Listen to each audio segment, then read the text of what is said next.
करते ना.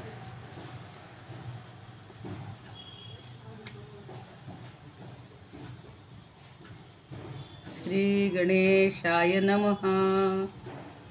नारद उवाच प्रणम्य शिरसा देवं गौरीपुत्रं विनायकं भक्तावासं स्मरेन्नित्यं आयुः कामार्थसिद्धये. प्रथमं वक्रतुण्डं च एकदन्तं द्वितीयकं तृतीयं कृष्णपिङ्गाक्षं गजवक्त्रं चतुर्थकं लम्बोदरं पञ्चमं च षष्ठं विकटमेव च. सप्तमं विघ्नराजेन्द्रं धूम्रवर्णं तथाष्टमं नवमं भालचन्द्रं च दशमं तु विनायकम् एकादशं गणपतिं द्वादशं तु विनायकं द्वादशं तु गजाननं द्वादशैतानि नामानि त्रिसन्ध्यं यः पठेन्नरः न च विघ्नभयं तस्य सर्वसिद्धिकरं प्रभो. विद्यार्थी लभते विद्यां धनार्थी लभते धनं पुत्रार्थी लभते पुत्रान् मोक्षार्थी लभते गतिं. जपेत् गणपतिस्तोत्रं षड्भिर्मासैः फलं लभेत् संवत्सरेण सिद्धिं च लभते नात्र संशयः. अष्टभ्यो ब्राह्मणेभ्यश्च लिखित्वा यः समर्पयेत् तस्य विद्या भवेत् सर्वा गणेशस्य प्रसादतः. इति श्री नारदपुराणे संकष्टनाशनं गणपतिस्तोत्रं संपूर्णम्. आता गणपती अथर्वशीर्ष म्हणूया. आजचा दिवसही छान आहे. काल एकादशी झाली, आज द्वादशी पण आहे आणि वामन जयंती आहे. जो वामनाचा अवतार घेतला भगवंतांनी बलीला मारण्यासाठी, तर किंवा बलीनं 3 पावलात बलीला त्यांनी पूर्ण जमीनदोस्त करून टाकलं. 3 पावलं फक्त जमीन दे म्हणून मागितली होती. तर अशा वामनाचा अवतार झालेलाचा आज दिवस आहे. आपण गणपती अथर्वशीर्ष म्हणूयात आणि म्हणून झाल्यावर मग थोडा अर्थ सांगते. ओम भद्रं कर्णेभिः शृणुयाम देवाः भद्रं पश्येमाक्षभिर्यजत्राः स्थिरैरङ्गैस्तुष्टुवांसस्तनूभिः व्यशेम देवहितं यदायुः. ॐ स्वस्ति न इन्द्रो वृद्धश्रवाः स्वस्ति नः पूषा विश्ववेदाः स्वस्ति नस्तार्क्ष्यो अरिष्टनेमिः स्वस्ति नो बृहस्पतिर्दधातु. ॐ शान्तिः शान्तिः शान्तिः. ॐ नमस्ते गणपतये. त्वमेव प्रत्यक्षं तत्त्वमसि त्वमेव केवलं कर्तासि त्वमेव केवलं धर्तासि त्वमेव केवलं हरतासि त्वमेव सर्वं खल्विदं ब्रह्मासि. त्वं साक्षादात्मासि नित्यं वृतं वच्मि सत्यं वच्मि. अवत्वं माम् अववक्तारम् अवश्रोतारम् अवदातारम् अवधातारम् अवानुचानम् अवशिष्यम् अवपश्चात्तात् अवपुरस्तात् अवोत्तरात्तात् अवदक्षिणात्तात् अवचोर्ध्वात्तात् अवाधरात्तात् सर्वतो मां पाहि पाहि समन्तात्. त्वं वाङ्मयस्त्वं चिन्मयः त्वमानन्दमयस्त्वं ब्रह्ममयः त्वं सच्चिदानन्दादित्योऽसि त्वं प्रत्यक्षं ब्रह्मासि त्वं ज्ञानमयो विज्ञानमयोऽसि. सर्वं जगदिदं त्वत्तो जायते सर्वं जगदिदं त्वत्तस्तिष्ठति सर्वं जगदिदं त्वयि प्रलयमेष्यति सर्वं जगदिदं त्वयि प्रत्येति. त्वं भूमिरापो नलो निलो नभः त्वं चत्वारि वाक्पदानि त्वं गुणत्रयातीतः त्वं देहत्रयातीतः त्वं कालत्रयातीतः त्वं मूलाधारस्थितोऽसि नित्यं त्वं शक्तित्रयात्मकः त्वां योगिनो ध्यायन्ति नित्यं। त्वं ब्रह्मा त्वं विष्णुस्त्वं रुद्रस्त्वं इन्द्रस्त्वं अग्निस्त्वं वायुस्त्वं सूर्यस्त्वं चन्द्रमास्त्वं ब्रह्मभूर्भुवस्वरो।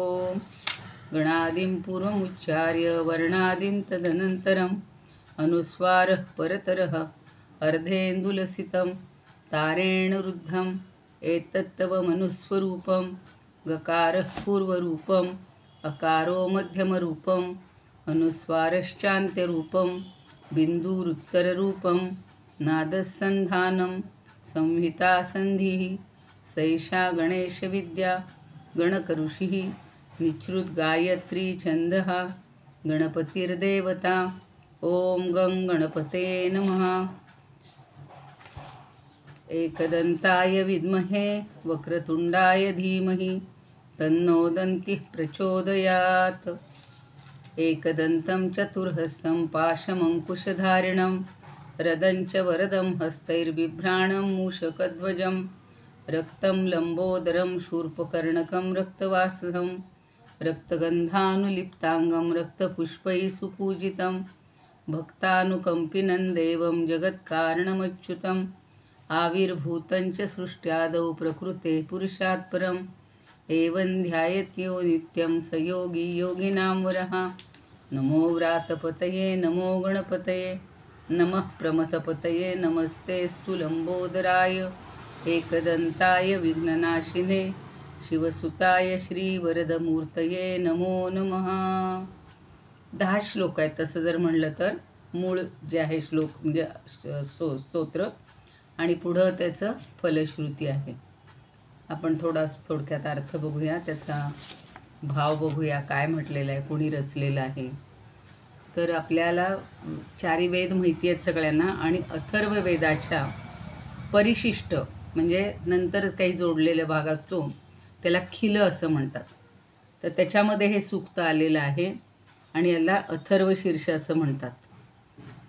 म्हणजे अर्थात हे अथर्व वेदाचं शीर्ष म्हणजे मस्तक आहे अशी धारणा गणेश भक्तांची आहे। म्हणजे मस्तक आपल्या सगळ्यात श्रेष्ठ मानलं जातं, तसं सगळ्या स्तोत्रांमध्ये आणि वेदामध्ये हे अथर्व हे शीर्ष आहे आणि त्याला गणेशोपनिषद इत्युपनिषद असं म्हणले ना शेवटी, असंही म्हणतात। आणि या सूक्तात 10 मंत्र आलेले आहेत।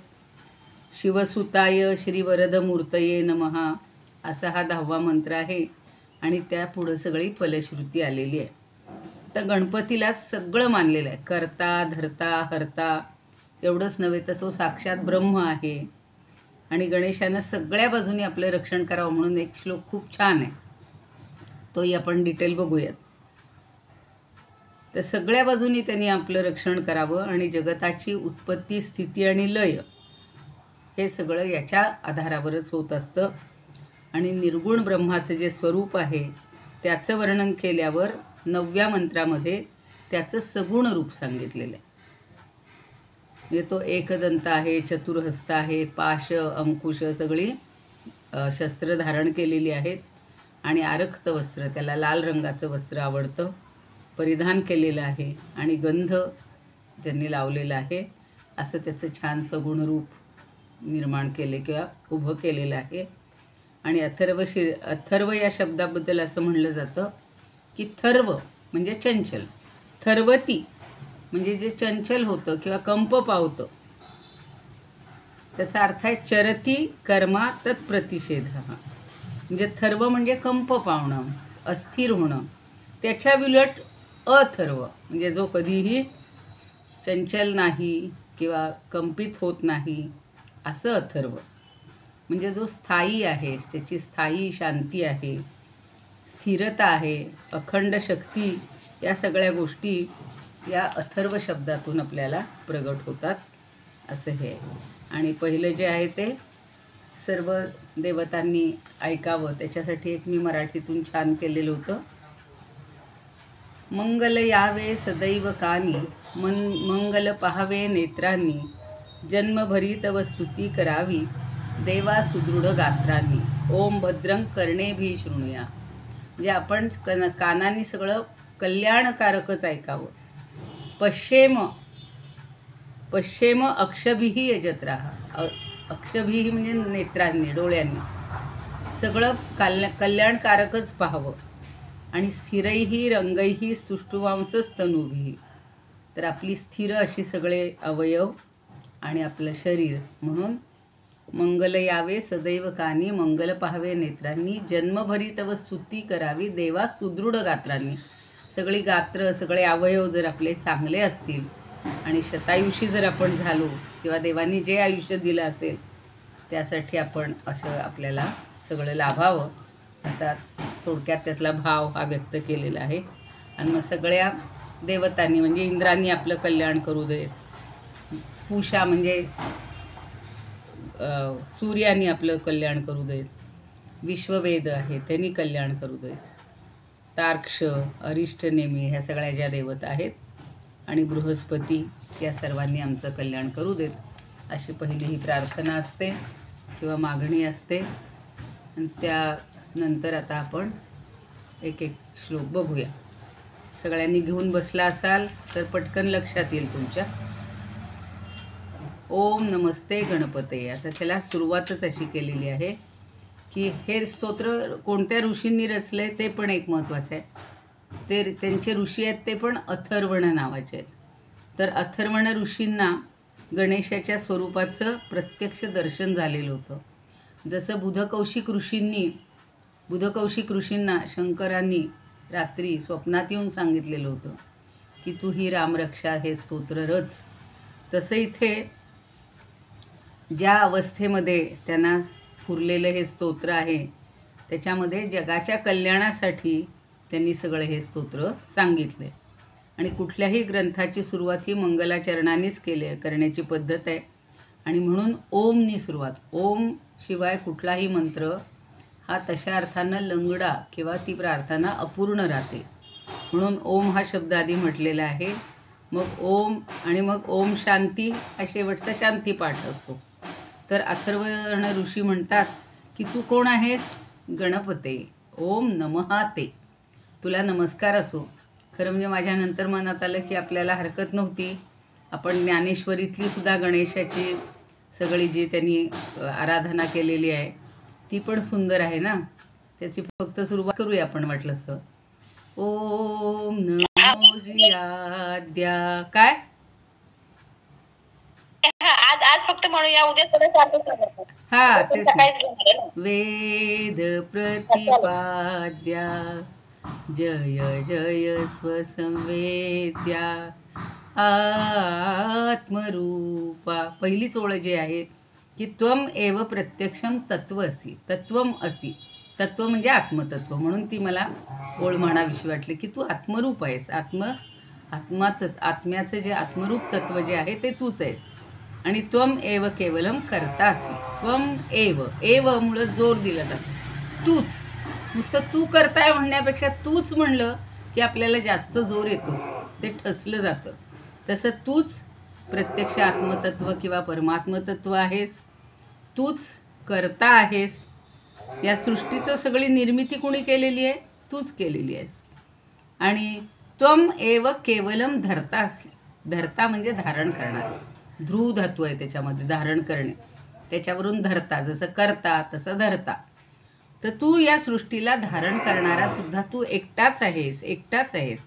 आता लक्षात घ्या, आपण भगवंताची, परमेश्वराची, श्रीकृष्णाची, रामाची जेव्हा जेव्हा आराधना करतो तेव्हा त्यांना या तत्वात पाहिलं जातं. म्हणजे आपल्याकडं हे वैशिष्ट्य आहे की कुठल्याही देवतेला परमात्म रूपातच पाहिलं जातं. तिचा आकार, रंग, रूप वेगळं असू दे, पण मूळ ते परब्रह्म तत्वच आहे, एवढं लक्षात ठेवायचं. आणि त्या रूपातच गणेशाची आराधना केली जाते. तर या सृष्टीला निर्माण करणारा तूच आहेस, तिला धारण करणारा तूच एकटा आहेस. आणि त्वम एव केवलम हरतासी. हरता म्हणजे रूम धातू आहे त्याच्यामध्ये, हरण करणे. या जगताला किंवा या सृष्टीला हरण करणारा म्हणजे तिचा संहार करणारा सुद्धा तूच एकटा आहेस. आणि शेवटच्या ओळीत पुन्हा सांगतात त्वम एव सर्वं खलु इदम ब्रह्म असी. तूच एकटा खरोखर, खलू म्हणजे खरोखर, इदम ब्रह्मासी, तूच ब्रह्म आहेस किंवा ब्रह्म तत्व तूच आहेस. म्हणजे खलु इदम ब्रह्म ज्याला म्हटलं जातं ते ब्रह्मसुद्धा या चराचराला व्यापून राहणारं, ज्याच्यात चराचर सगळं मावलेलं आहे, सामावलेलं आहे, असं ब्रह्मतत्व ही ब्रह्मही तूच आहेस. आणि त्वम साक्षात आत्मासी नित्यम. पुन्हा आत्मरूपानं म्हणलेलं आहे. मगाशी म्हणलं होतं तत्वमसी, इथेही पुन्हा तेच म्हणायचे. आपण भगवद्गीतेत दुसऱ्या अध्यायात सगळी आत्म्याची विशेषण पाहिली आणि आत्मा आणि ब्रह्म एकच आहे. जीवो ब्रह्मैव न अपरहा. शंकराचार्य काय म्हणतात की तो जीव आणि ब्रह्म हे वेगळं नाहीच आहे. आत्मतत्व आपल्या प्रत्येकाच्या शरीरात आहे म्हणून आपण आत्मा म्हणतो, पण तो सगळ्या चराचराला व्यापून आहे म्हणून त्याला परमात्मा म्हटलं जातं. परम म्हणजे सर्वांना व्यापून राहिलेला श्रेष्ठ असा. तर तूच नाश न पावणारं असं आत्मस्वरूप आहेस किंवा तूच आहेस, अशी पहिला श्लोक किंवा पहिलं हे आहे. आता प्रत्येकजण जेव्हा त्याला स्फुरतं काव्य तेव्हा असं तो मनानं काहीच्या काही नाही बोलत. म्हणून पुढचा मंत्र अगदी छोटासाच आहे, पण काय म्हणतात, ऋतम वच्मी. ऋत म्हणजे सत्याच्या पलीकडचं, म्हणजेच हे परमब्रह्म जे आहे ते. तर जे काही मी बोलतो हे सगळं सत्य बोलतो, पण सत्याच्या आधी म्हणलंय ऋतम वच्मी आणि सत्यम वच्मी. मग ऋत म्हणजे त्रिकाला बाधित आहे आणि सत्य म्हणजे कदाचित आत्ता वर्तमान काळापुरतं आपण सत्य म्हणत असू, पुन्हा तेच सत्य पुढच्या युगात चालेल का नाही माहिती नाही. पण इथे त्यांनी म्हणलेलं आहे की मी जे बोलत आहे, यथार्थ बोलत आहे, हे सगळं ऋत आहे, म्हणजे त्रिकाला बाधित आहे आणि तेच सत्य आहे. अर्थात सत्य आणि ऋत यात फारसा फरक नाही, फक्त तो वेदामध्ये ऋत शब्द वापरले गेला आहे जास्त. त्यामुळं मी जे बोलतो हे नेहमी त्रिकालाबाधित सत्य आहे, कायम. म्हणजे पूर्वीच्या काळीही, पूर्वीच्या युगामध्येही हेच सत्य होतं, परमतत्व. आत्ताच्या युगामध्येही परमसत्य तेच आहे, तूच आहेस. आणि पुढच्या युगात किंवा पुढचे जे किती वेळा युगानुयुग येऊन जातील तेव्हा सुद्धा तूच परमतत्व आहेस, असं मी तुला सत्याने किंवा अगदी कृतार्थाने किंवा कृतार्थ नाही म्हणायचं इथे सांगतोय. आता तू मला काय कर. नेहमी कसं असतं, कशासाठी तुझी स्तवन करायचं आहे ते पुढच्या तिसऱ्या ह्याच्यामध्ये सांगितलेलं. अवत्वम माम. आता अव शब्द लक्षात ठेवायचा. अव म्हणजे रक्षण कर, त्वम म्हणजे तू, आणि माम म्हणजे माझं. तू माझं रक्षण कर.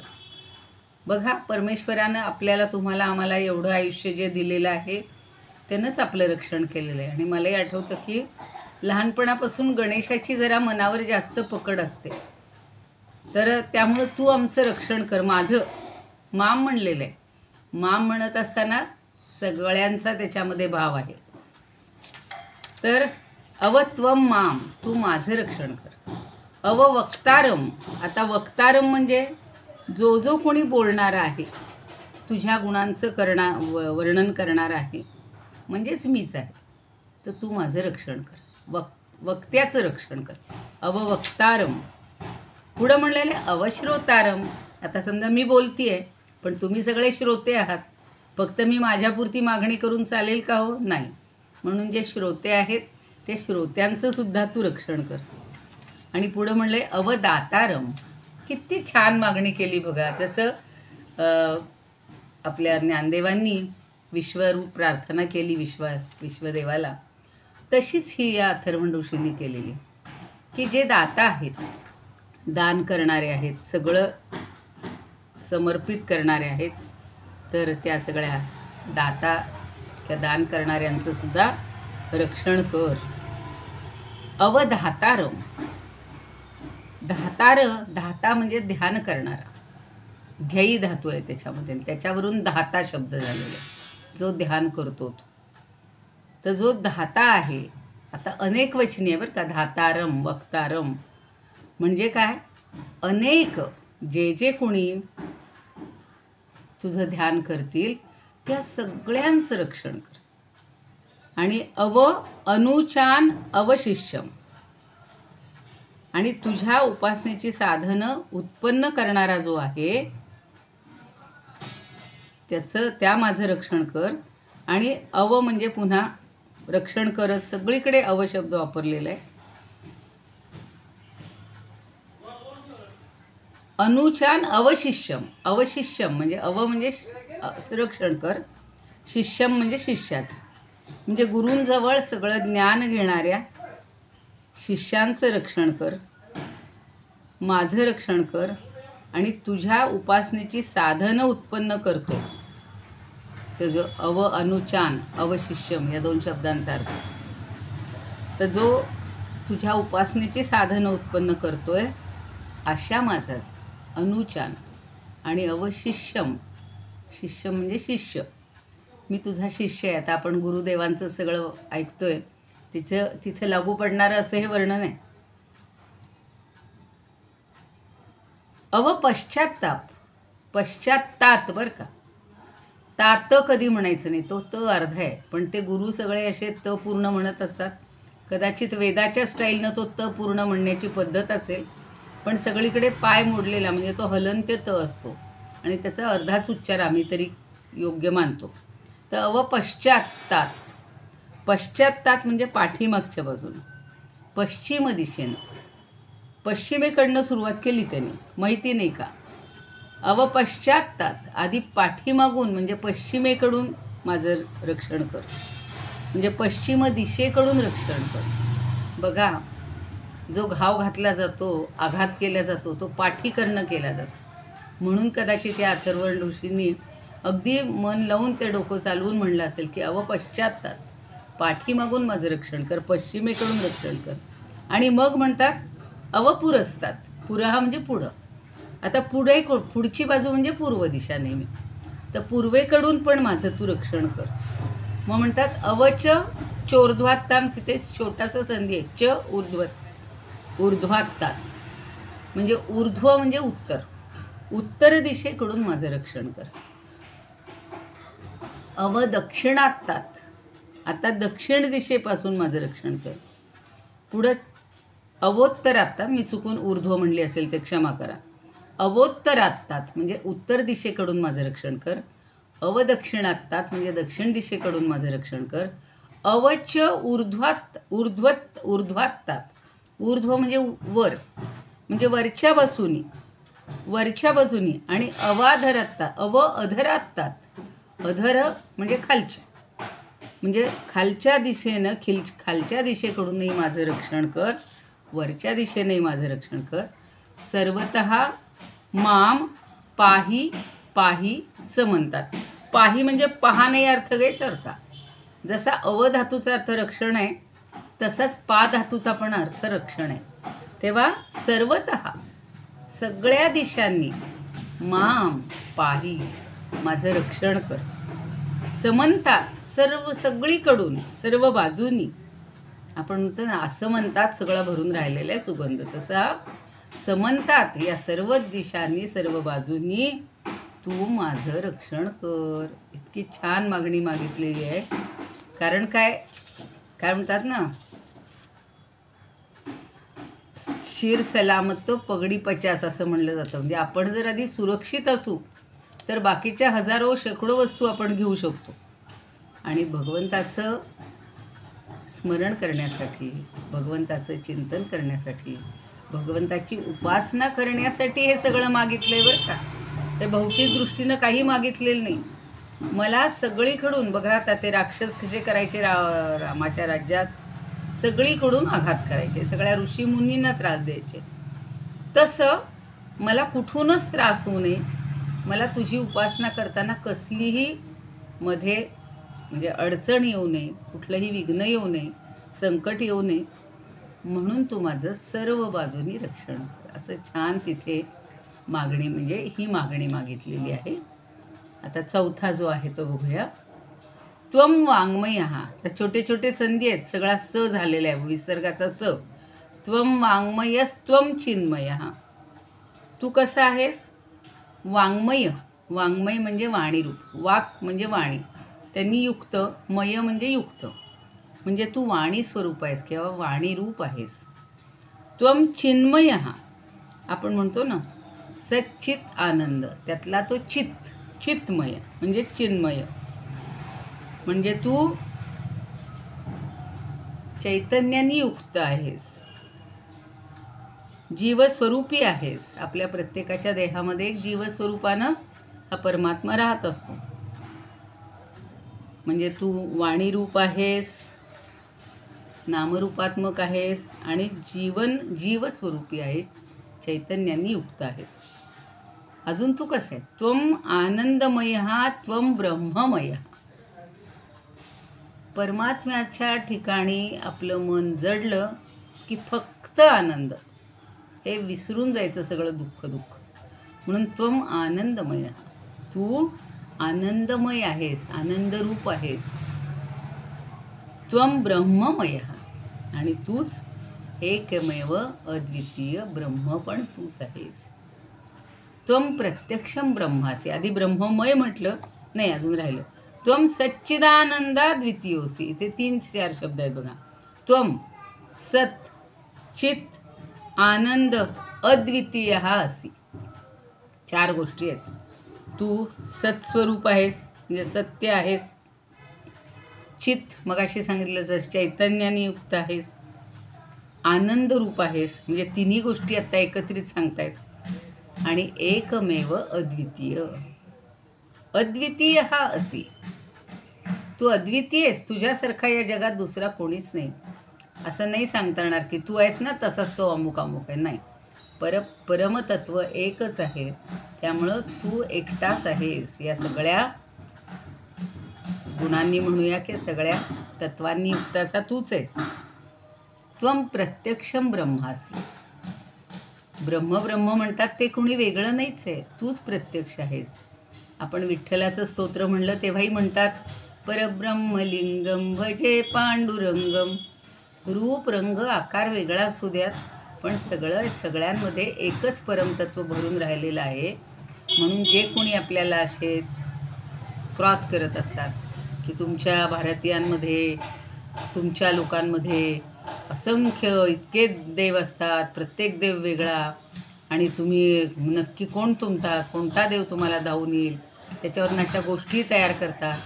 पण आपण त्यांना ठासून सांगायचं की रूपं जरी वेगळी असली तरी सगळ्यामध्ये परमतत्व एकच भरून राहिलेलं आहे. म्हणून काय म्हणले? त्वम ब्रह्मासी, त्वम प्रत्यक्षम ब्रह्मासी. तूच ब्रह्म आहेस आणि ते कुठं आहे? माझ्या हृदयामध्ये भरून राहिलेलं, अंतःकरणामध्ये आहेस. त्वम ज्ञानमय विज्ञानमय असी. तूच ज्ञानमय आहेस आणि तूच विज्ञानमय पण आहेस. ज्ञानम विज्ञानम. आपण ज्ञानविज्ञान सगळं शिकलेलो आहे भगवद्गीतेत. तर ते ज्ञान आणि विज्ञान हे तूच आहेस, किंवा त्यांनी युक्तही तूच आहेस. काय करायचं? अजून 5वा एक घेऊ का उद्याला काही घ्यायचे? सर्वं जगदिदं त्वत्तो जायते. आता एवढा घेऊया. सर्वम म्हणजे सर्व. एवढा 5वा घेऊया. सर्वं जगदिदं, जगत इदम, त्याचा संधी झाला जगदिदम. त्वत्तः हा शब्द सगळ्यांनी नीट माझ्या मागून म्हणा. त्वत्तः त्वत्तः त्वत्तः. लोक तत्व हा करतात हो, आणि इतकं व्याकुळ होतो जीव माझा. त्वत्तः म्हणजे तुझ्यापासून. तत्व शब्द वेगळा आहे, आणि ते त्वत्तः. सर्वं जगदिदं त्वत्तः जायते. हे सगळं जग तुझ्यापासून जायते म्हणजे निर्माण झालेलं आहे. सर्वं जगदिदं त्वत्तच तिष्ठती. त्वत्त म्हणजे तुझ्यामध्येच. आता अर्थ घेऊया. तिष्ठती म्हणजे स्थिर होतं. म्हणजे सगळं जग हे तुझ्या ठिकाणीच राहतं, तुझ्यापासून असा नाही इथं अर्थ घ्यायचा. आणि सर्वं जगदिदं त्वयि लयम एष्यति. इथं वेगळी रचना केली, त्वत्त नाही म्हणलेलं. त्वयि म्हणजे तुझ्यामध्येच, सप्तमी आहे, तुझ्यातच. लयम इष्यति, एष्यति, तुझ्या ठिकाणीच ते लयही पावतो. म्हणजे त्याचा विनाश किंवा संहारही तुझ्यामध्येच होत असतो, तुझ्यामध्येच ते सामावून जातं. लय म्हणजे अगदी पूर्ण नाश असा अर्थ नाही घ्यायचा, कारण पुन्हा निर्मिती असते. सर्वं जगदिदं त्वयि लयम एष्यति. सगळं जग हे तुझ्यामध्येच लय पावतं. म्हणजे निर्मिती, स्थिती आणि लय या 3 गोष्टी ज्या आहेत या जगासाठी, त्या सगळं तूच आहेस. त्वम भूमी ही. आता बाकी सगळी यादी भली मोठी सांगितलेली आहे बघा. त्वम भूमी ही जे संधी आहे, भूमी म्हणजे पृथ्वी. आपहा, राप नाही बरं का शब्द, विसर्गाचा र झालेला आहे. भूमी ही आपहा, आप म्हणजे जल. अनल हा, अनल आणि अनिल हे दोन शब्द लक्षात ठेवायचे.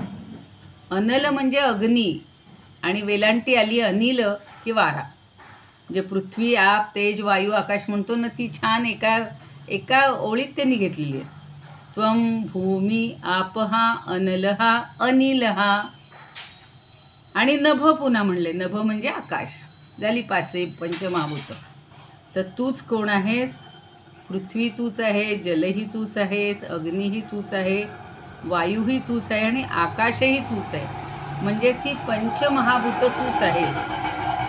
आणि पुढे त्वम चत्वारी वाक्पदानी. वाक् म्हणजे वाणी. वाणीची 4 पदं म्हणजे स्थानं किंवा वेगळेपण जे आहे वाणीचं, ते सुद्धा तूच आहेस. त्वम चत्वारी वाक्पदानी. अशी ही सगळ्या पंचमहाभूतांचं उगमस्थान तूच आहेस. तुझ्यापासून संपूर्ण विश्व निर्माण होतं, तुझ्यामध्येच टिकून राहतं आणि तुझ्या ठिकाणीच लय पावतं. कारण ही पंचमहाभूतसुद्धा तूच आहेस, तुझ्यापासूनच उत्पन्न झालेली आहे. मग आपण जे बोलतो आहे, आत्ताही बोलतोय, ही वैखरी वाणी आहे.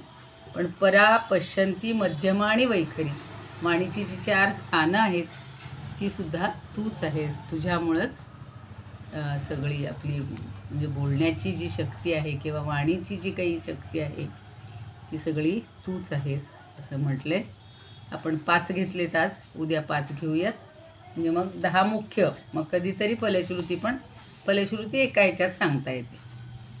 समजलं सगळ्यांना? हो ताई, हो छान समजलं. हां, चालेल. तसं हो या चालेल. गणेशावर बोलू तेवढं थोडं आहे, कारण हो ते तर आहे.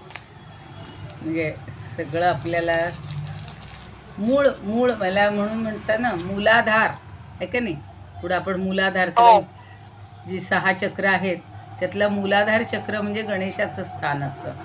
आणि तिथून आपली हां. सगळी षट म्हणजे 6 चक्रांचा जो प्रवास असतो त्याच्यापर्यंत, तर त्या तिथपर्यंत त्याची सुरुवात आपली गणेशापासून आहे. पाहूया आता. काल तुम्ही कोणी काही बोलणार आहे का एखाद्या ओवीवर? रचयिता कोण सांगितलं ताई? अथर्वण नावाचेच ऋषी आहेत. अथर्व. अथर्वण म्हणायचं. अथर्वण. अथर्वण. हां, म्हणजे अथर्व वेदातलाच आहे ते, पण त्याचे ऋषी पण अथर्वणच आहे. म्हणजे त्यांचं नावच अथर्व. अथर्वण न असं जोडलं आहे, त्याला र आल्यामुळं न होतो. अथर्वण न म्हणता अथर्वण म्हणायचं. चालेल. कालच्या ओवीबद्दल कोणी बोलणार आहे किंवा सुमिता ताई आहेत का?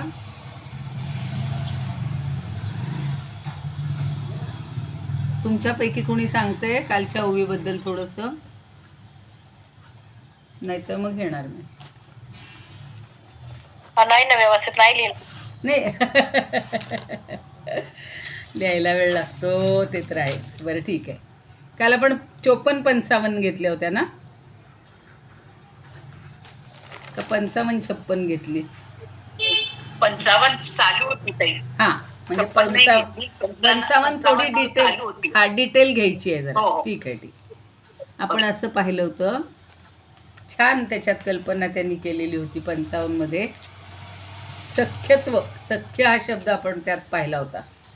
सख्या न म्हणता सख्याची, असा आम्ही उच्चार सांगितला होता तुम्हाला. याच्या सख्याची नवाई, अंगी एकपण रूप नाही, आणि गुरु शिष्य दुवाळी ही पवाडू केला. खूप सुंदर असे शब्द वापरलेले की ज्ञानदेव काय सांगतात की सद्गुरूचं जे सख्य आहे, मैत्र आहे, ती नवाई म्हणजे वेगळेपण आहे सगळं त्याच्यामध्ये, विलक्षण आहे. आणि अंगी एकपण रूप नाही. आता त्याच्या ठिकाणी अंगी म्हणजे स्वरूपाच्या ठिकाणी एकत्व आहे, एकपण आहे, पण तरीसुद्धा त्याला कुठलं रूप नाही आहे, तो अरूप आहे असं काल आपण पाहिलं होतं. पण तरीसुद्धा त्यांनी काय केलं, रूपाच्या ठिकाणी कुठलाही भाव जरी शिल्लक ठेवत नसला तरीसुद्धा गुरु शिष्य दुवाळी ही गुरु आणि शिष्य यांच्या पलीकडं दुवाळी म्हणजे त्यांचं द्वैत किंवा दोनपण ते सुद्धा पवाडू केला. पवाडू केला म्हणजे तिथे त्यांनी काय म्हटलं होतं मी, एक शब्द छान वापरला होता,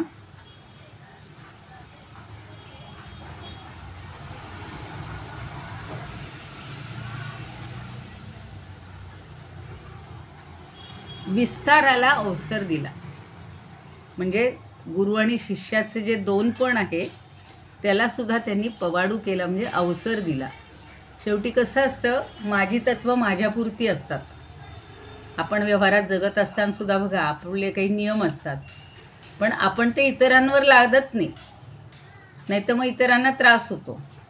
तसं गुरुलाच खरं एकपणच आवडतं. गुरुच्या ठिकाणी द्वैत अभिप्रेतच नाही. काल आपण पाहिलं की त्याला द्वैत माहीतच नाही आहे, पण त्यांनी तुझ्यासाठी ताई मी भाग्य बोलते. पवाडू म्हणजे मला काय वाटतं की पोवाडा जो म्हणतो ना आपण, जग जाहीर करतो, असा तर नसेल ना? नाही, मी बऱ्याच पुस्तकांमध्ये पाहिलं, बऱ्याच पुस्तकामध्ये. म्हणजे म्हणून मलाही तो शब्द, आणि त्याचा विशेष म्हणजे कुठल्या डिक्शनरीत म्हणजे त्यांनी ज्या पुस्तकांमध्ये दिलेलं आहे ना, तिथे कुठे तसं हे नाहीच आहे. तर त्यांनी कदाचित तुम्ही म्हणता तसा थोडासा बाजून अर्थ असू शकेल, पण द्वैताचा दुवाळी ही पवाडू केला. काहींनी सोहळा असा अर्थ घेतलाय त्याचा. सोहळा केला म्हणजे द्वैताचा सोहळा केला किंवा वाढवला. म्हणजे पवाड्यामध्ये पोवाडा शब्द आहे, पण त्याच्यामध्ये म्हणजे सगळी स्तुतीच असते नाही का, स्तुती असते. मी आता मगाशीच आठवण आली होती की सध्या कमलताई दिसत नाहीत, आणि तेवढ्यात बरोबर तुमची एंट्री झाली होती. मध्ये जरा गावाकडे गेले होते. असू दे, तेवढ्यात तुमचा प्रवेश झाला तेव्हा मला वाटलं आल्यात, मला आठवण झाली की तुम्ही आल्या बरोबर.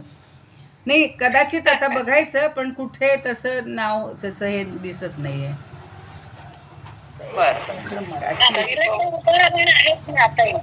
मागच्या साईड आहे ताई या पुस्तकामध्ये. कुठल्या? हा यांचा जोग सरांच्या पुस्तकामध्ये आहे बघा, मागच्या साईडला. पवाडू म्हणजे ख्याती, कौशल्य, अवकाश, म्हणजे ते कौशल्य. बरोबर. अच्छा, जोगांना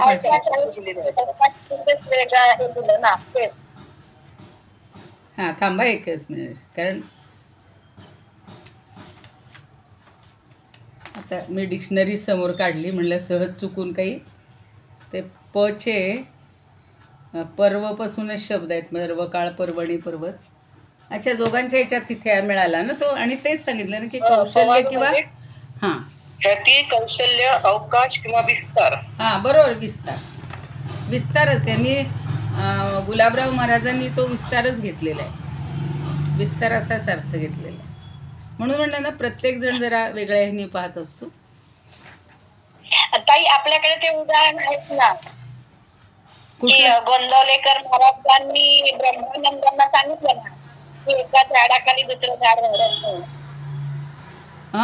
कमलताईंचं चालू आहे मला. माईक जरा बंद करा, माझाही मी करते वाटलं एक मिनिट. तर आपले गोंदवलेकर महाराजांनी ब्रह्मानंद महाराजांना नाही का सांगितलं की एका वृक्षाखाली दुसरा वृक्ष वाढत नाही वाढत. बरोबर, आणि तिथे जाऊन प्रसार करा. खरंय. एकच खरा म्हणजे आता तोच माझ्या रात्री सुद्धा किंवा पहाटे सुद्धा तोच विचार करत होते मी. दुवाळी शब्द त्यांनी किती छान वापरला. बरोबर, छान सांगितलं. आपण घेऊ शकतो माझा. तुमचा तर बंद. हो, मी बंद केला होता. तर जो दुवाळी शब्द त्यांनी कसा छान वापरलाय. कालही मी म्हणलं की आपण दिवाळी म्हणतो, पण दुवाळी हे फक्त ज्ञानदेवच म्हणू शकतात, आणि दुवाळी म्हणजे द्वैत. तर द्वैत संबंधाचा जो सगळा आहे तो त्यांनी व्यवहार दाखवलेला आहे किंवा विस्तार केला. कशासाठी? तुम्हाला दाखवण्यासाठी, बाकीच्यांना व्यक्त होण्यासाठी. नाहीतर त्यांना फक्त एकपणच म्हणजे अपेक्षित आहे. कारण का की प्रत्येकामध्ये तेच परमतत्व आहे ना. देहाने, म्हणून आपण जे म्हणतो ना, घटाघटांचे रूप आगळे, प्रत्येकाचे दैव वेगळे, तुझ्या विना ते कोणा न कळे. ते आता खरं वेगळ्या अर्थी आहे. मुखी कणाच्या पडते लोणी कुणामुखी अंगार. तू वेडा कुंभार. त्यांनी कुंभार बनवलेलं आहे त्याला, परमात्म्याला. का तर तू वेगवेगळी रूपं, वेगवेगळे घट, म्हणजे घट जसे वेगवेगळ्या आकाराचे, घट म्हणजे देह, तर सगळे हे देह तू वेगवेगळे बनवतोस. आणि सगळ्यांचीही सख्याचीही अशी नवाई किंवा असं वेगळेपण आहे. आश्चर्य वाटतं. नवाई म्हणजे आश्चर्य. नवलाई जो म्हणतो ना, त्यांनी एक एक शब्द असे, जसं समर्थसुद्धा दिसेंदिस म्हणतात. दिसेंदिस म्हणजे दिवसेंदिवस, पण त्यातला व काढून टाकला. तसं इथे ह्यांना सुद्धा पाहिलं मी आता. बरोबर.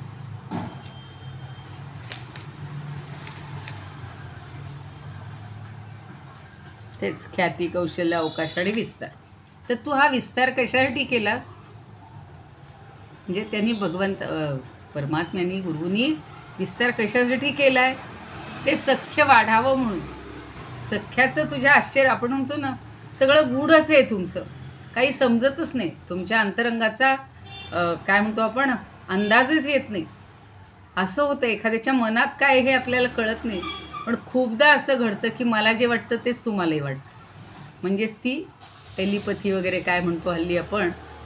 तर आतून जे वाटतं ते खरं असतं. आणि त्यामुळंच इथे भेदभावामध्ये असणारी एकपणाची सुद्धा इथे कल्पना नाही. पण तरीसुद्धा एकमेकांचं जे सख्य आहे ते व्यक्तिशा भिन्न असतं. पण सख्यपणाचा प्रकार हा सद्गुरूच्या घरचा नाहीच आहे, सद्गुरूच्या ठिकाणी नाहीच आहे. का तर त्यांना द्वैत आवडत नाही. सख्य म्हणलं की नातं आलं, नातं आलं की द्वैत आलं, आणि द्वैत गुरूंना मान्य नाही. आता ज्ञानेश्वर महाराजसुद्धा सद्गुरूंच्या सख्यपणाचं आश्चर्य व्यक्त करतात की त्यांनी शिष्याशी का बरं सख्य केलं. सद्गुरू स्वरूपी द्वैत किंवा एकपणा दोन्ही नाही त्यांच्या इथे. द्वैतही नाही, अद्वैत आहे. द्वैताद्वैत अतीत असे आहेत. म्हणून द्वैत संबंधाचा व्यवहार त्यांनी केवळ दाखवला आहे आणि तो व्यक्त केला आहे किंवा त्याचा विस्तार केला आहे असं ते सांगतात. बघूया आपण अजून. प्रत्येकानं वेगवेगळ्या पद्धतीनं त्याचं हे केलेलं आहे. तर श्री गुरूंच्या सख्य प्रेमात आपण काल पाहिलं की आश्चर्य असं आहे की त्यांच्या ठिकाणी एकपणाला ठाव किंवा ठिकाण नाही, एकपणालाही नाही. आणि गुरुशिष्य संबंधातला दोनपणाचा विस्तार त्यांनी कसा केला किंवा त्याला अवसर का दिला. इथं विस्तार असाच गुलाबराव महाराजांनी अर्थ घेतला, जे मगाशी 4 अर्थ तुम्ही सांगितले ते. कालही मी तुम्हाला सांगितलं की प्रेम म्हणलं किंवा कुठलंही नातं म्हणलं की तिथे द्वैत आलं. आणि प्रेमात दोनपणा असतोच, पण ते दोनपण एकपणच सिद्ध करत असतो. जसं पती पत्नी नंतर एकरूप होऊन जातात. तुम्ही आता सगळ्याजणी अनुभवत असाल, जास्ती करून आपल्यात महिलाच आहेत, थोडेसे पुरुष आहेत अपवादात्मक. स्त्री ही पुरुषासाठी सगळ्याचं काय म्हणू विसरही पडते आणि सगळ्याचं समर्पण करत असते. कुठलीच गोष्ट ती स्वतःसाठी, स्वतःची आवड निवड कुठलीच ठेवत नाही, सगळं विसरून जाते. तसं इथे की गुरुसुद्धा काय करतात, हे दोनपण जे आहे ते दोनपणसुद्धा एकपणाच सिद्ध करतं. म्हणजे त्या दोहोतनं पुन्हा एकपणच निर्माण होत असतं. दोनपणा कधी जाणवलाच जात नाही किंवा जाणला जातच नाही. तसाच एकपणाही आपण बघा, एकपणासुद्धा आपण काय म्हणतो, मी फक्त तो मी असतो आपल्याकडे, तो एकपणा असतो. गुरूंच्या ठिकाणी तशा अर्थानं एकपणा पण नसतो. एकपणासुद्धा त्यांच्या ठिकाणी जाणला जात नाही. आणि प्रेमात तर जाणीवच पुरत नाही. प्रेम म्हटलं की सगळं विस्मरण असतं, विसरून जायचं असतं, सगळा लय करायचा असतो आणि तो लय पुन्हा उच्चारून दाखवायचा नसतो. हल्ली सगळ्या अशा शपथा घेतल्या जातात, काय काय ठरवलं जातं आणि क्षणार्धात ते सगळं विसरून जातात. ते आपल्याला इथं अभिप्रेत नाही आहे. थोडक्यात काय की गुरूंच्या ठिकाणी एकपण पण नाही आणि दोनपणही काहीच नाही असं जाणावं. म्हणजे द्वैत रहित असं निर्विकार किंवा निर्विकल्प असं त्याचं मूळ स्वरूप आहे गुरूंचं, म्हणजेच परमात्म्याचं. आणि ते कायम राहतं. आपण एखादा निश्चय करतो, अगदी ठरवतो, व्रत घेतो, म्हणतो की मी 4 महिने काहीही अमुक खाणार नाही, किंवा 4 महिने मी हाच नैवेद्य करीन, मी 4 महिने हीच गोष्ट करीन. आणि एखादा दिवस आपल्या अशा सत्वपरीक्षेचा येतो की त्यावेळेला ते कदाचित थोडंसं शिथिल करावं लागतं किंवा मोडावं लागतं. परमात्म्याच्या बाबतीत तसं शैथिल्य नाहीच, कुठलं अपवाद नाहीच. म्हणून ती कायम गोष्ट आहे, कायम राहणारी गोष्ट आहे. श्रीगुरू फक्त आपलं जे काही प्रेम आहे ते करण्याकरता किंवा क्रीडा करण्याकरता दोनपणानं प्रगट झाले. मी मागं सांगितलं होतं, शंकराचार्यांनी एक असं सूत्र एवढंच सांगितलं, लोकवत्तू लीला कैवल्यम. लीला म्हणजे खेळ. लहान मुलं कशी भातुकलीचा खेळ मुली करतात, तसं लोकवत्तू, लोकांसाठी ही सगळी लीला या परमात्म्यांनी निर्माण केली. आणि पुन्हा ती सगळी आवरून घेतो तो. मूळ तोच राहतोय शिल्लक. बाकी हे जे सगळं आहे क्रीडात्मक किंवा खेळासारखं जे निर्माण केलेलं आहे हे सगळं संपून जातं. म्हणजे तिथे द्वैतही उरत नाही, अद्वैतही उरत नाही. असा तो 2 नावं घेऊन प्रगट होतो किंवा विस्तार करताना दिसतो. अमृतगिरवा म्हणजे गिरवाण अमृतामध्ये काय म्हणतात बघा, आश्चर्यमस्य सख्यस्य स्वांगेनैकत्वमप्युत गुरुशिष्यात्मकद्वैत विस्तारो बहुशः कृतः. याच्या बाबतीत सगळं आश्चर्य आहे. सख्यस्य, त्या सख्याच्या बाबतीत आश्चर्य आहे. स्वांगेन एकत्वम अपि उत. उत म्हणजे प्रश्न विचार, असं की, कारण की, तर उत शब्द संस्कृतमध्ये तसा वापरला जातो की एका अवयवानं किंवा एकपणानं तो नेहमी राहत असतो.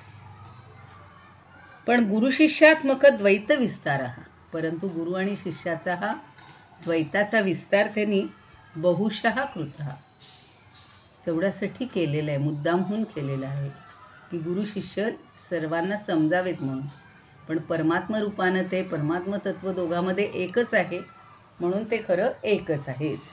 आता आपले स्वरूपानंद काय म्हणतात बघा, ह्याचे सख्य प्रेम कैसे विलक्षण, याचे सख्य प्रेम कैसे विलक्षण, अंगी एकपण तेही नाही, अंगी एकपण तेही नाही, जरी वाढवोनी गुरु शिष्य द्वैत, जरी वाढवोनी गुरु शिष्य द्वैत, दाविला अद्भुत चमत्कार, दाविला अद्भुत चमत्कार. केवळ हा चमत्कार दाखवला, अद्भुत असा चमत्कार दाखवलेला आहे. केवळ त्याला म्हणजे त्याला भाव समजावेत किंवा त्याला समजून घ्यावं म्हणून. तर जेवढी सगळी उपनिषदं असतील, पुराणं असतील, जिथे जिथे गुरु शिष्यांचा संबंध आलेला आहे, म्हणजे वसिष्ठांनी रामाला सांगितलं, रामाने समर्थांना सांगितलं. कालचा श्लोक माझा जर तुम्ही ऐकला असाल तर त्याच्यात मुद्दाम तो उल्लेख केलेला होता की एकमेकांनी, म्हणजे रामाला सुद्धा खरं काही ज्ञान द्यायची गरज होती का? नाही. पण तो आता इथे जन्म घेऊन आलेला आहे, अवतार घेऊन आलेला आहे, तो ज्ञानीच आहे. पण एखाद्याला कुणाला तरी गुरुत्व दिलं पाहिजे ना, म्हणून ब्रह्मदेवानी सांगितलं की वसिष्ठा तुम्ही आता जा आणि रामाला तत्त्वज्ञान सांगा. म्हणजे तिथे हे जे आत्ता म्हणलं आहे ना की 2 नावं घेऊन प्रगट होतं, ते मला एकदम आत्ता आठवलं. तो संदर्भसुद्धा इथे जुळतोय बघा, की केवळ रामासाठी म्हणून त्यांनी ते द्वैत निर्माण झालेलं आहे किंवा ते आलेले आहे आणि ते त्याला सगळं समजावून देत आहेत. खरं रामाला हे सगळं, तो स्वतःच परमात्मा आहे हो, पण जेव्हा तो अवतारात आलेला आहे, मनुष्य रूपात आलेला आहे, तेव्हा हे द्वैत आहे. आणि ते दाखवण्यासाठी त्यांनी ही 2 नावं किंवा ही गुरु आणि शिष्य ही 2 नावं घेतलेली आहेत. ते प्रगट रूपानं त्यासाठी आहेत. तर खूप जण बघा प्रगट होतात सगळे, भगवंत असू किंवा हे, जो खरा शिष्य असतो, जो खरा भक्त असतो त्याच्या पुढे येऊन प्रगट होतात. बाकी कुणालाही दिसत नाही. सगळ्यांना असं पाहिलं ना, मागे मी ती गोष्ट सांगितली होती लहान बाळाची, लहान मुलाची सुद्धा, की त्याला फक्त तो कन्हैया कान्हा रोज वनातून जाताना रोज दर्शन द्यायचं, रोज मी तुझ्यापाशी आहे. हे द्वैत आहे. खरं तो द्वैत नाही आहे, पण तो असं दाखवत असतो. अशा खूप घटना आहेत. खूप कधी कधी आपल्याला सुद्धा असे प्रसंग आले असतील, त्याची जास्त वाच्यता करू नये म्हणून, नाहीतर तुम्ही आम्ही असे अनुभवलेले असतात काही. भगवंत कोणाच्या तरी रूपामध्ये आपल्याला प्रगट होऊन साथ करत असतो, मदत करत असतो. आणि तेवढं संकट बाजूला झालं की पुन्हा ते सगळं लय पावतं. म्हणून हे जे म्हणले ना की ते लय पावलं जातं. मग अशी गणेशामध्ये सुद्धा पाहिलं ना की लय करण्याचं काम तूच करतोयस, निर्मितीचं काम तूच करतोयस, स्थितीचं काम तूच करतोयस. तसाच हा गुरुसुद्धा तेच करतो. गरज पडेल तर एखाद्या शिष्याची व्यक्तरूपात निर्मिती, पुन्हा त्याची स्थिती आणि पुन्हा त्याचा लय किंवा त्याचासुद्धा लय केला जातो. आता मगाशी सांगितलं की ही सगळी नवलाई आहे, हे सगळं आश्चर्य आहे. तर आपण फक्त दोघांचं एक पुन्हा वेगळं घेत असतो. मला ते आवडतं की डॉक्टर व्ही. कुलकर्णी जे आहेत ते म्हणतात की यांच्या मैत्रीची नवलाई पहा, स्वतःला एकपणाही ठाऊक नाही आहे, पण गुरुशिष्य अशी जोडी त्यांनी प्रसिद्धीला आणलेली आहे. म्हणजे तिथं त्यांनी द्वैत साकार केलेला आहे.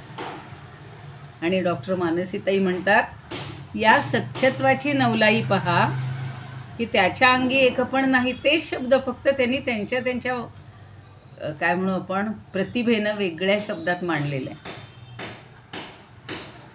की त्यांच्या अंगी एकपण नाही गुरूंच्या अंगी, आणि गुरुशिष्य हे द्वैतभावही नाही.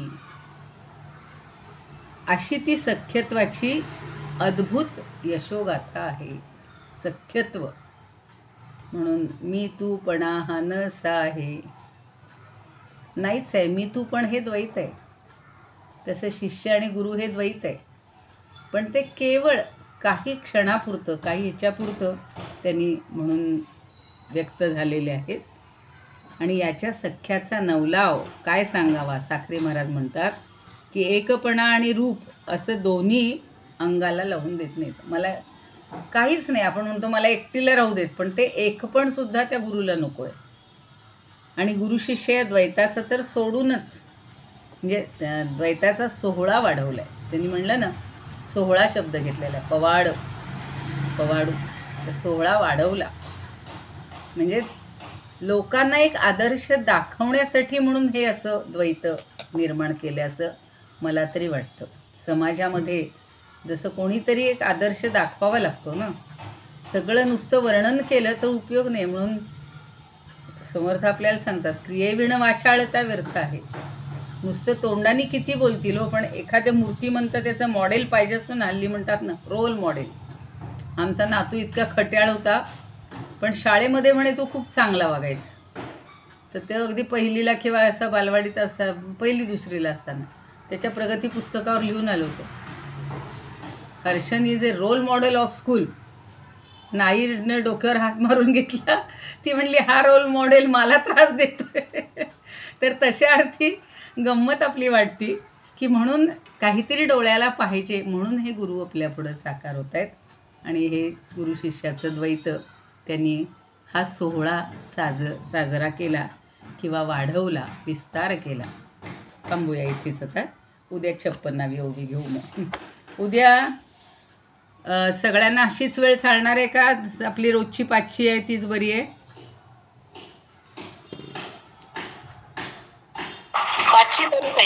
5ची बरी आहे ना? ठीक आहे. चालेल. ओके. कारण आज एक घेतलं होतं ताई तुम्ही 55-56 काल घेतलं होतं बहुतेक तुम्ही. नाही 56 मी थोडीशी घेतली होती माझ्या मते, पण आज आता कोणतरी म्हणे 55 सुरू केली, त्यामुळे मग मी पुन्हा ते तुम्ही मगाशी नव्हत्या का मग मी विचारलं तेव्हा? जाऊ दे, प्रत्येक ओवीवर जेवढेच मंथन करू तेवढं कमीच आहे.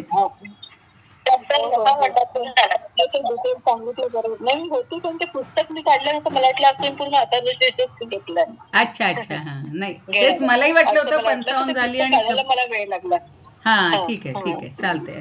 आता 56 मी काल सुरुवात करून ठेवली होती आणि म्हणलं शेवटचा भाग नंतर बघू, तर या कोणतरी म्हणे 50 आपण सुरू केली, म्हणलं 55 सुरू. काय म्हणतायत? हा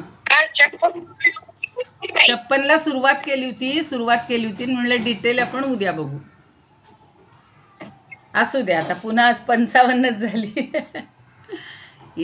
इदमुपकर्तुं भुवन मंडलम समुदितमिव भास्करम सादरम वंदे ज्ञानेश्वरम.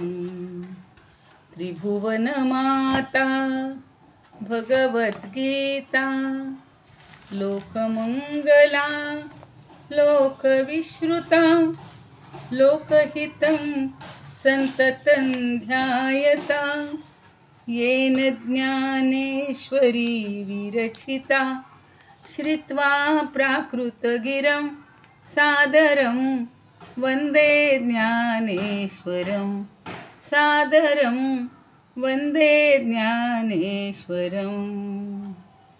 गीताशास्त्रं क्वाम्बुधिकल्पं नवन्तदीयं वयः क्वचाल्पं विषयः विपदां व्रात्यमनल्पं वाग्यज्ञेन च येन भूषितं सरस्वती मंदिरं सादरं वन्दे ज्ञानेश्वरं सादरं वन्दे ज्ञानेश्वरम्.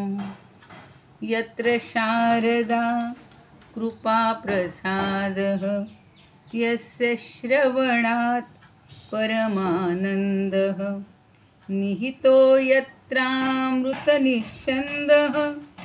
काव्यतत्त्वयोः कृतवन्तं तत् रसायनं मधुरं सादरं वन्दे ज्ञानेश्वरं सादरं वंदे ज्ञानेश्वरम.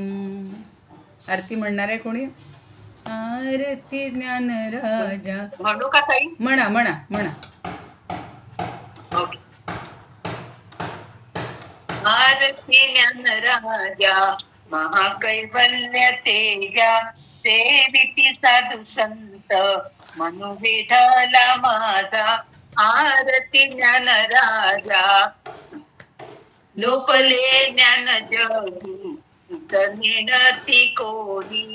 अवतार पांडुरंग नाम ठेविले ज्ञानी. आरती ज्ञानराजा महाकैवल्य तेजा सेविती साधू संत मनोवेदला माझा. आरती ज्ञानराजा कनकाचे ताट करी मोठ्या गोपिका नारी. नारद तुंबरू हो सामगायन करी. आरती ज्ञानराजा महाकैवल्य तेजा सेविती साधू संत मनोवेदला माझा. आरती ज्ञानराजा प्रगट गुह्य बोले ब्रह्माची केले. राम जनार्दनी पायी केले. आरती ज्ञानराजा महाकैवल्य तेजा सेविती साधू संत मनोविदला माझा. आरती ज्ञानराजा आरती ज्ञानराजा आरती ज्ञानराजा. सुंदर माऊली ज्ञानेश्वर भगवान सद्गुरुनाथ भगवान. छान म्हणली आरती, सुंदर. धन्यवाद.